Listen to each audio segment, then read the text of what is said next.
quick video today just to talk a bit about our need to appreciate classical arts, and by classical I mean in the same epoch as us, the post-enlightenment Western world, but the appreciation of arts that have been the product of great men and women of genius, and that to underappreciate them at the moment is the zeitgeist which we can try and fight. I think it's a crying shame that modern society revels in its own absurdity, and that there's an inability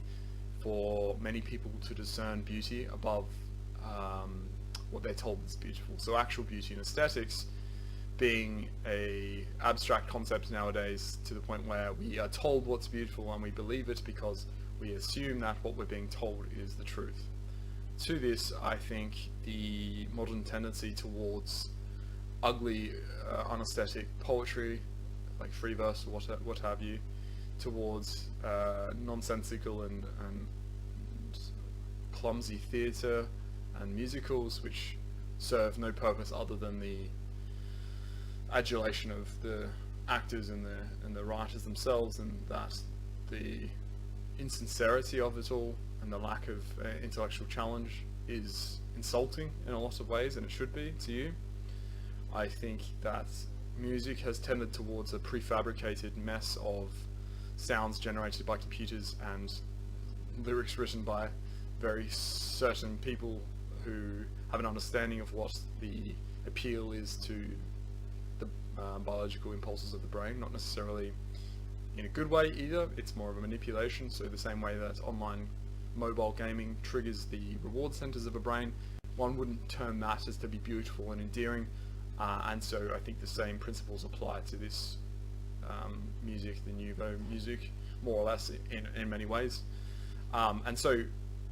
I could go on about other things, including cinema and TVs and things like that. But the important takeaway, and what we should come to realize, is that we squander much of the potential for genius in these arenas because we focus a lot of our material wealth on what's quick, easy, and digestible.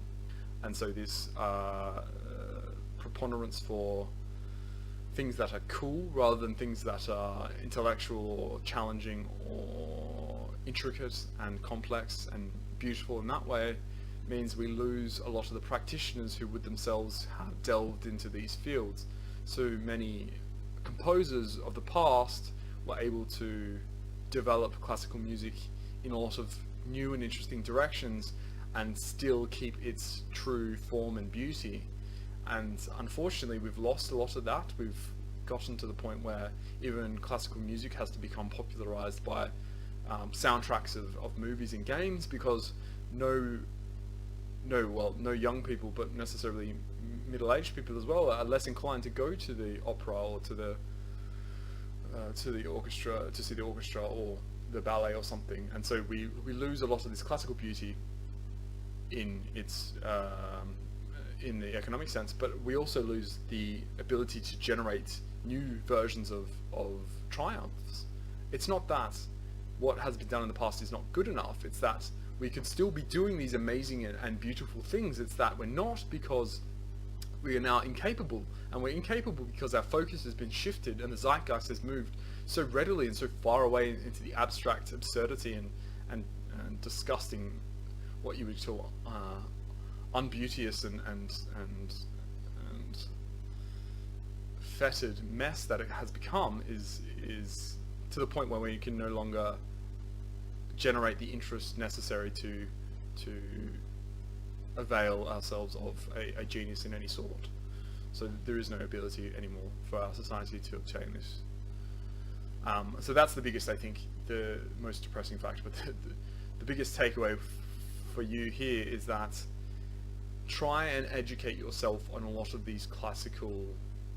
modes of art or methods of art, because you may feel inside yourself not everything will stick with you, and you may not appreciate, say, poetry, and you may not appreciate the old playwrights and things, or literature, but perhaps you really like classical music and you have a tendency towards being able to compose, or vice versa. You may not like anything else, but you find yourself really gripped by classical literature and their ability to write prose, which is much more delicate and intelligent and coherent than many of the fiction and non-fiction books that we currently have circulating, popularly circulating, might add.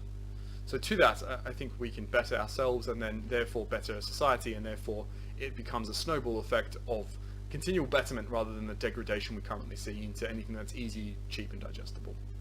So for me, that's just an introduction as to why I think we should start to look to appreciate classical arts more collectively, and therefore can kind of gestate